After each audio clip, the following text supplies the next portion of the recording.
Olá pessoal, tudo bem? Então nesse vídeo nós vamos dar início ao nosso módulo de banco de dados.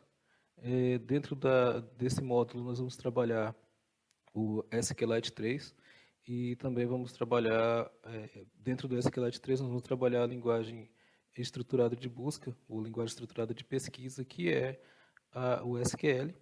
Aí, para que a gente faça isso, nós vamos precisar também entender alguns conceitos de bancos de dados, falar um pouquinho do histórico, né, e como que funciona um sistema de informação, tá, que utilize um banco. Para que a gente entenda primeiro como que funciona, nós vamos precisar entrar em alguns conceitos, né, e entender o que nós íamos fazendo até agora. Por exemplo, quando nós estávamos trabalhando em algoritmos, nós utilizávamos uma variável, por exemplo, a variável nome, e essa variável nome ela recebia um valor, por exemplo, Maria, né, e eu executava aquele valor, ele exibia na tela para mim, através de um print, né, ele mostrava na tela o nome Maria, mas toda vez que eu fosse inicializar aquele programa, eu precisaria atribuir um novo valor. Tá? Então, aquele valor que eu atribuía na variável, ele não era um valor constante, ele não persistia o dado. Aquele dado ele era um dado temporário, né? Então ele ocupava um espaço na memória de forma temporária, eu não escrevia aquele dado na memória. Então, um conceito interessante por trás de bancos de dados é justamente a persistência de dados. Tá? Então, o que é a persistência de dados? A persistência de dados é quando eu tenho um determinado dado que ele fica gravado na memória e eu consigo recuperar aquele dado para que ele gere, junto com outros dados, ele gere uma informação e que essa informação futuramente ele gere algum conhecimento. Tá? Então, a ideia de banco de dados é justamente essa, é que eu tenha, né, um determinado dado que ele fique lá naquele banco. Né? Da mesma forma que a gente fala, tem banco de sangue, banco financeiro, banco de peças, né? Aqui a gente tem um banco de dados. O banco de dados é justamente um local onde eu preciso ir e eu consigo recuperar aquele dado, consigo recuperar, consigo alterar, consigo excluir, enfim, consigo fazer qualquer coisa com aquele dado, desde que aquele dado persista para que os usuários consigam acessar. Então, a ideia de trabalhar banco de dados é justamente essa, né? É ter o dado para que eu consiga recuperar ele em determinado momento. Por trás disso, tem um conceito também de banco de dados, tá? Que seria dizer o seguinte: o que é um banco de dados? Tá? Para a Date 2013, o banco de dados é uma coleção de dados persistentes, né, usadas pelos sistemas de aplicações de uma determinada empresa. Tá? Então, esse conceito ele já introduz os dados persistentes, é uma coleção de dados. Um banco de dados, na verdade, ele é uma coleção. Tá? E esses dados eles estão armazenados através de no formato de entidades, atributos, enfim. Eu tenho dados e eles ficam armazenados lá. O interessante é que eles são persistentes. Esses dados eles vão sempre estar lá até que o sistema gerenciador de banco de dados resolva retirar de lá. Tá? Um outro conceito para Kurt um banco de dados é uma coleção de dados interrelacionadas, tá, representando informações sobre um domínio específico. Quando a gente fala em domínio específico, nós nos referimos às entidades. Por exemplo, uma entidade pessoa, ela vai ter uma quantidade de dados interrelacionadas, né, sobre esse domínio pessoa. Por exemplo, nome, idade, cor, profissão, enfim, uma sequência de dados interrelacionadas àquele determinado domínio. Já então, o que seriam dados? Né? O que são dados? Para Miranda, um dado é um conjunto de registros qualitativos ou quantitativos, conhecido e organizado, agrupado, categorizado e padronizado adequadamente, que transformam-se em informação. Tá? Então, o que seria isso? A gente pode ver também que o dado, ele, de uma forma mais resumida, o dado ele seria a menor parcela ou a menor unidade de uma informação. Tá? Por exemplo, se eu tiver aqui essa variável, o nome, recebe PS5. Eu tenho um dado isolado. Se eu tenho esse dado isolado, eu não tenho uma informação. Tá? A mesma coisa acontece se eu colocar valor recebe 4.999,99. Daí eu não tenho uma determinada informação, eu tenho apenas um dado, uma unidade, né, uma unidade de informação, é a menor unidade que eu tenho. Tá? Ou seja, os dados sozinhos, eles ficam soltos, ele não gera informação. Tá? Então, a gente pode definir o dado como sendo a menor parte de uma determinada informação. Tá? Agora, no momento que eu coloco o nome PS5 e coloco o valor 4.999,99, eu já estou fazendo uma espécie de associação, eu já estou tendo uma informação, eu estou dizendo que o PS5, né, tem o valor de 4.999.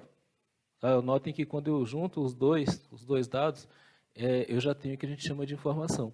Tá? Essa informação ela pode servir, como também pode não servir, isso vai depender do conhecimento prévio que a pessoa tem.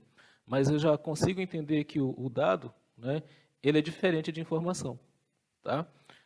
Uma outra questão, os dados eles são organizados, né, em entidades, tá? E essas entidades e atributos elas representam situações do mundo real, né?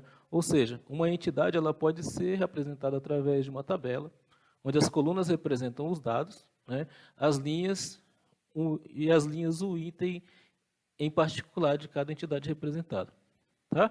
Então, assim, como que a gente representaria uma determinada entidade? Tá? Digamos que eu utilize uma entidade hospital, por exemplo. Uma entidade hospital. A entidade hospital ela tem umas características de domínio de hospital. Por exemplo, ela tem nome, ele tem uma especialidade, ele tem um endereço, ele tem, né, a quantidade de leitos.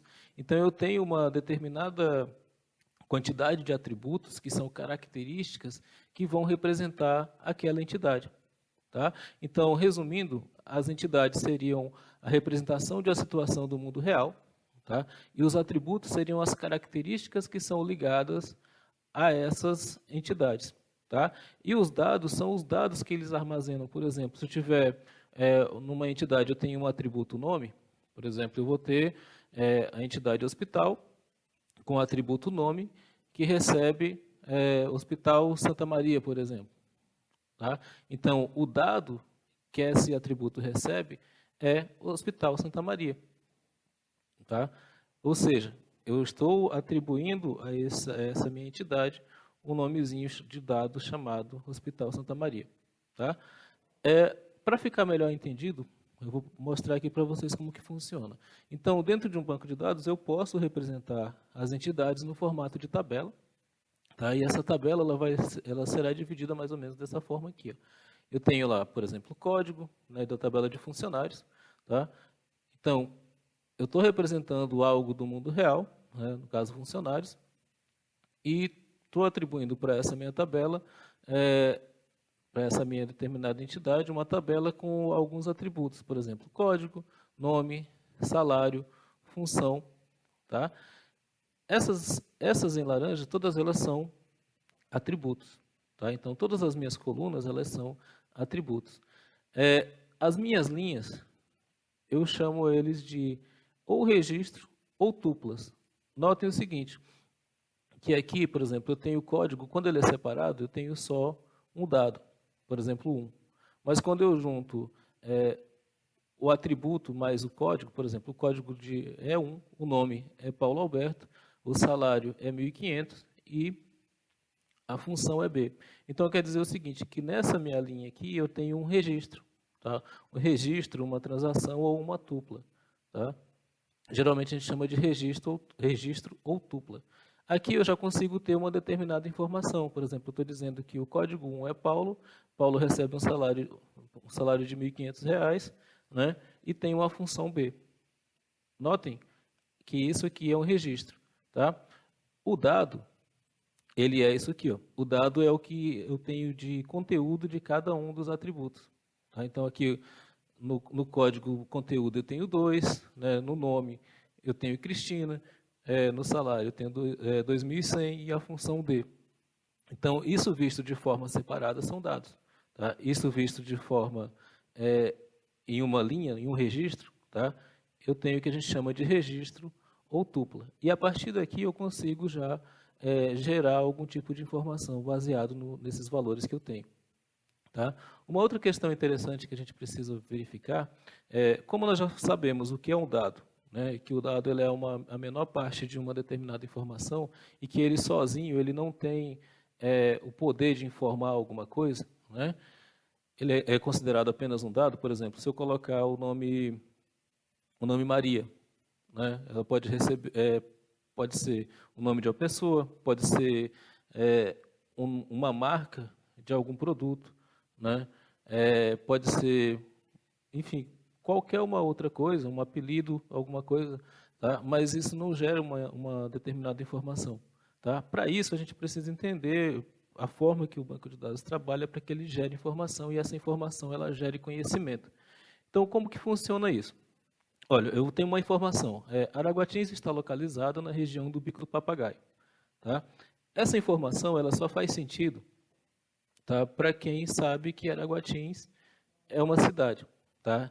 E a região do Bico do Papagaio é uma região do extremo norte do estado do Tocantins, certo?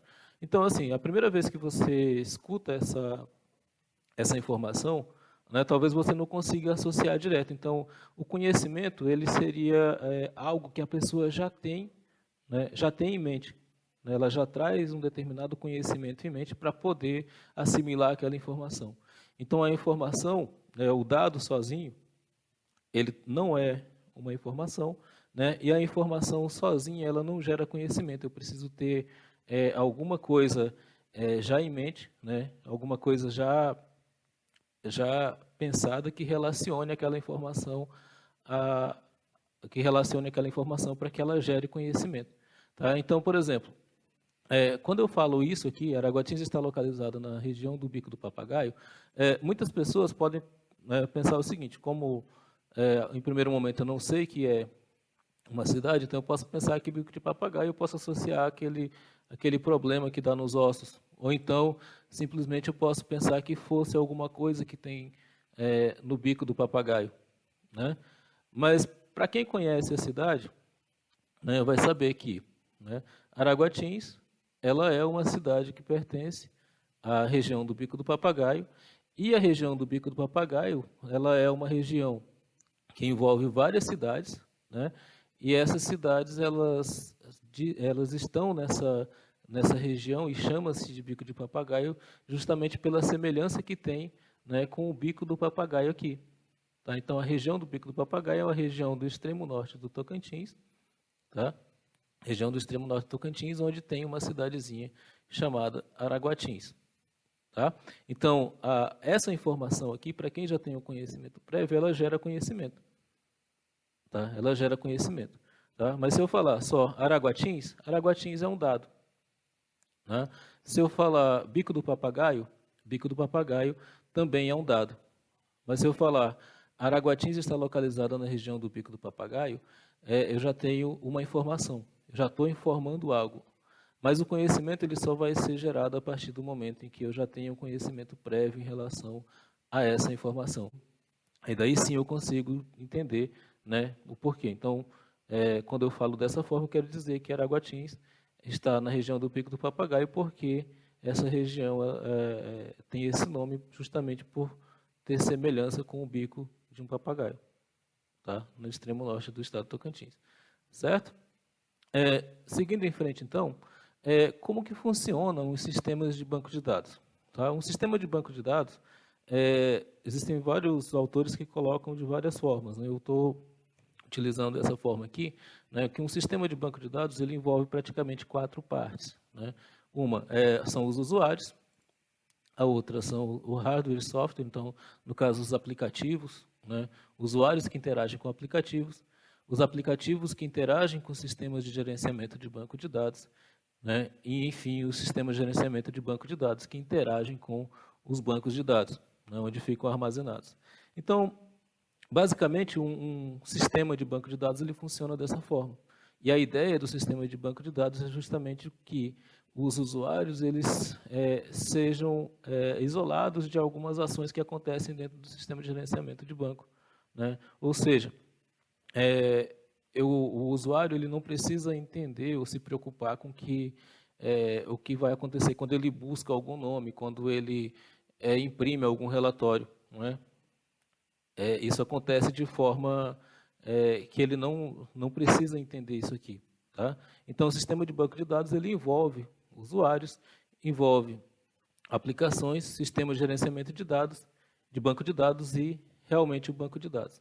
Existem ainda 3 tipos de usuários, né, que são os usuários de aplicação, né, que são aqueles usuários que eles vão ter um acesso limitado ao banco, né, ele vai ter um acesso indireto ao banco de dados, ou seja, ele vai ter uma interface onde ele consegue fazer algumas ações, realizar algumas buscas, cadastrar algumas informações, mas ele não tem acesso total ao banco, tá? E isso é interessante por quê? Porque esse tipo de acesso eu posso ter várias pessoas acessando o banco de forma simultânea, tá? Dentro dessa outra ideia, eu tenho os usuários usuário desenvolvedor, né, que é aquele usuário que faz todos os testes dentro de um banco de dados, onde ele vai fazer os testes de integridade, vai fazer os testes de relacionamento, vai testar as buscas, vai buscar as informações de acordo com as tabelas e os índices que ele organizar. Tá? E ainda eu tenho o usuário DBA, que é justamente o administrador de banco de dados, que esse administrador de banco de dados ele vai ser responsável por disponibilizar esse banco, né, e realizar a manutenção desse banco de dados sempre que precisar, por exemplo, incluir uma nova entidade, sempre que precisar que alguma alteração externa, né, alguma mudança de lei, por exemplo, precise que seja modificado o banco, então eu tenho o usuário, né, de administrador de banco de dados, que é a pessoa que vai realizar a parte de manutenção. Tá? Então, basicamente, o sistema de banco de dados ele funciona dessa forma. Tá? Usuários, hardware e software, que seriam as aplicações, o sistema de gerenciamento de banco de dados e o banco de dados em si. Tá? Dentro dessa ideia que nós vamos trabalhar, nós vamos utilizar o que a gente chama de banco de dados relacional. Tá, o banco de dados relacional ele foi proposto pelo Dr. Edgar Ted Code em 1970, e nesse mesmo período surgiu também o modelo de entidade de relacionamento que foi proposto pelo Dr. Peter Shen. O banco de dados relacional, ele, de forma resumida, o banco de dados relacional ele permite que eu divida um banco em entidades, né, e essas entidades elas vão se relacionar entre si através de ligações. Essas ligações elas representam, né, dentro dessas ligações elas representam a troca de informação, né, a mudança de chaves entre uma entidade e outra, tá? Para que isso evite, por exemplo, redundância de dados. Eu não preciso armazenar 2 vezes ou 3 vezes o mesmo valor, basta que eu faça um relacionamento entre uma entidade e outra. Isso facilita a manutenção dos dados, tá? Isso facilita a modularização. Quando eu faço uma abstração quando eu faço uma abstração de uma situação do mundo real e transformo isso numa entidade, dou a ela as características que ela tem no mundo real, isso facilita o entendimento também da pessoa que está acessando um determinado banco de dados, tanto para o desenvolvedor, quanto para o usuário de aplicativo, quanto para o DBA. Então, isso tem uma facilidade também de manutenção e também pela ampla utilização desse tipo de banco de dados. A partir da década de 80, muitos outros tipos de bancos de dados foram deixados de lado para a utilização do banco de dados relacionais, tá? Que é basicamente um padrão. Existem outros tipos de banco, por exemplo, banco de dados orientado a objetos, banco de dados objeto relacional, tá? Mas nós vamos focar um pouco dentro de banco de dados relacionais, que ainda é uma realidade, tá? Dentro da ideia de banco de dados. O modelo de entidade de relacionamento ele foi proposto por Peter Shen, tá? E essa ideia de modelo de entidade de relacionamento, ela trata da possibilidade de você modelar os dados, né, sem que haja necessidade de implantação em determinado momento. Então, você pode fazer modelos, né, desse banco de dados, assim como a gente utilizou para fazer nas nossas aplicações lá. Você pode criar modelos baseados em diagramas. Esses diagramas, depois, né, eles passam por etapas. Então, eu defino nos diagramas quais são as entidades, quais são os atributos, quais são os tipos de dados, quais são os relacionamentos que ele tem, qual é a cardinalidade, qual a obrigatoriedade que ele tem, quem se relaciona com quem, enfim. Tá? Eu crio toda a parte de modelagem, baseada em modelo de entidade de relacionamento, e depois, sim, eu passo para o modelo físico, e nesse modelo físico eu faço a implantação do meu banco de dados. Tá? Isso funcionando independentemente de um sistema de gerenciamento de banco de dados. Tá?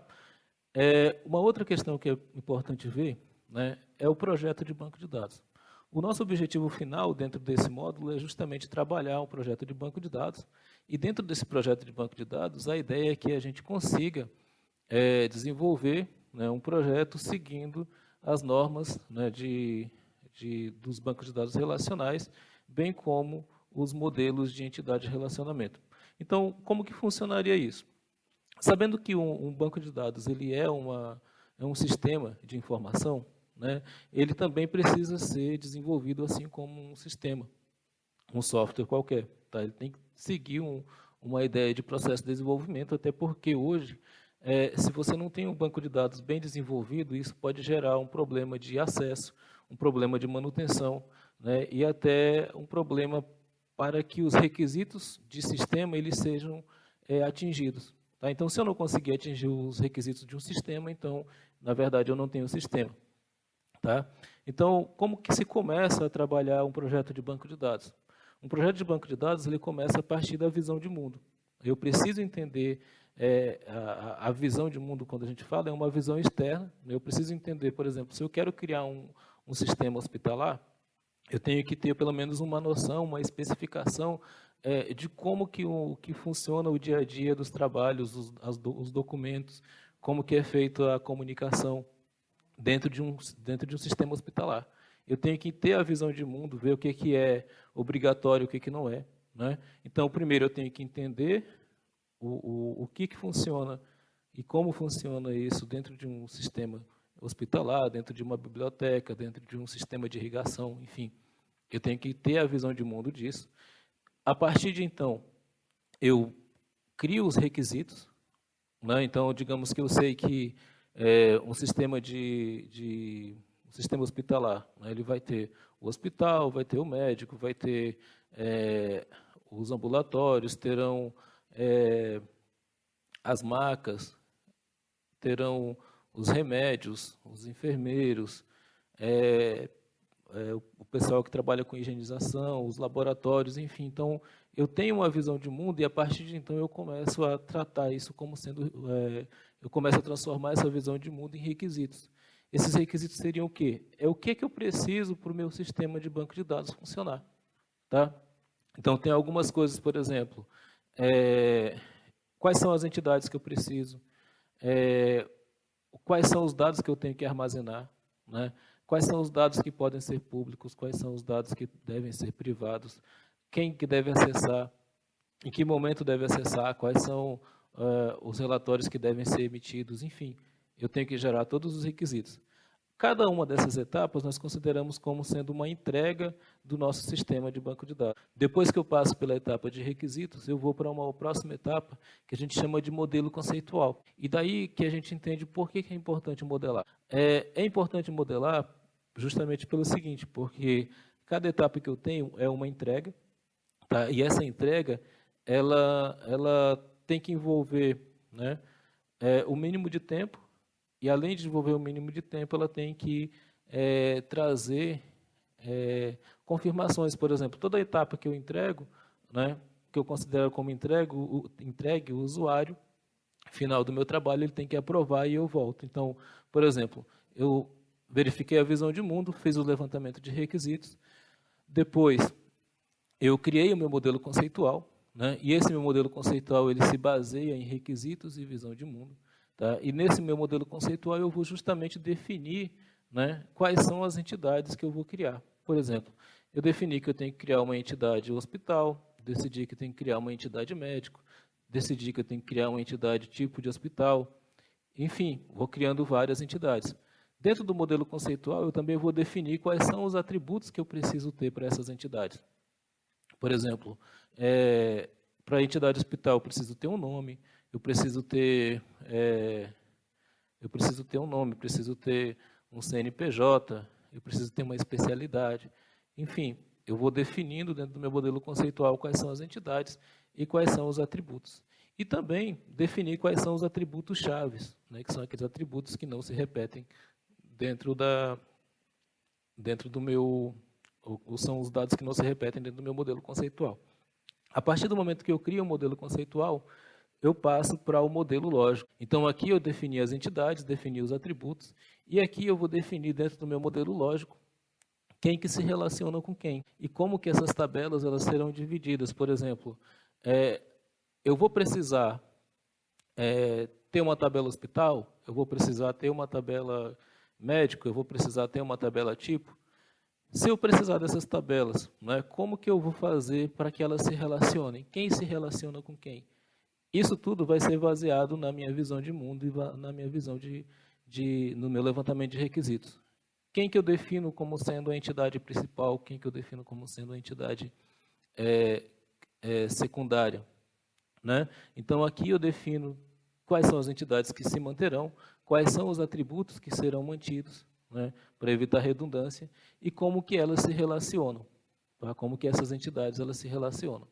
A partir de então, né, eu tenho o que a gente chama de modelo físico. Tá? O modelo físico ele já é um modelo já numa linguagem no SQL, né, ele já é gerado numa linguagem SQL, tá? E até aqui eu não tenho nenhum sistema de gerenciamento ainda que eu vou pensar em implantar, tá? Notem que toda essa etapa aqui de visão de mundo, levantamento de requisitos, modelo conceitual, modelo lógico e modelo físico são etapas de modelagem. Tá? Eu apenas modelei o meu banco, fui criando a partir dos requisitos. Essa ideia de você modelar um projeto de banco de dados é o que faz com que seu banco ele se torne algo consistente e escalável, né?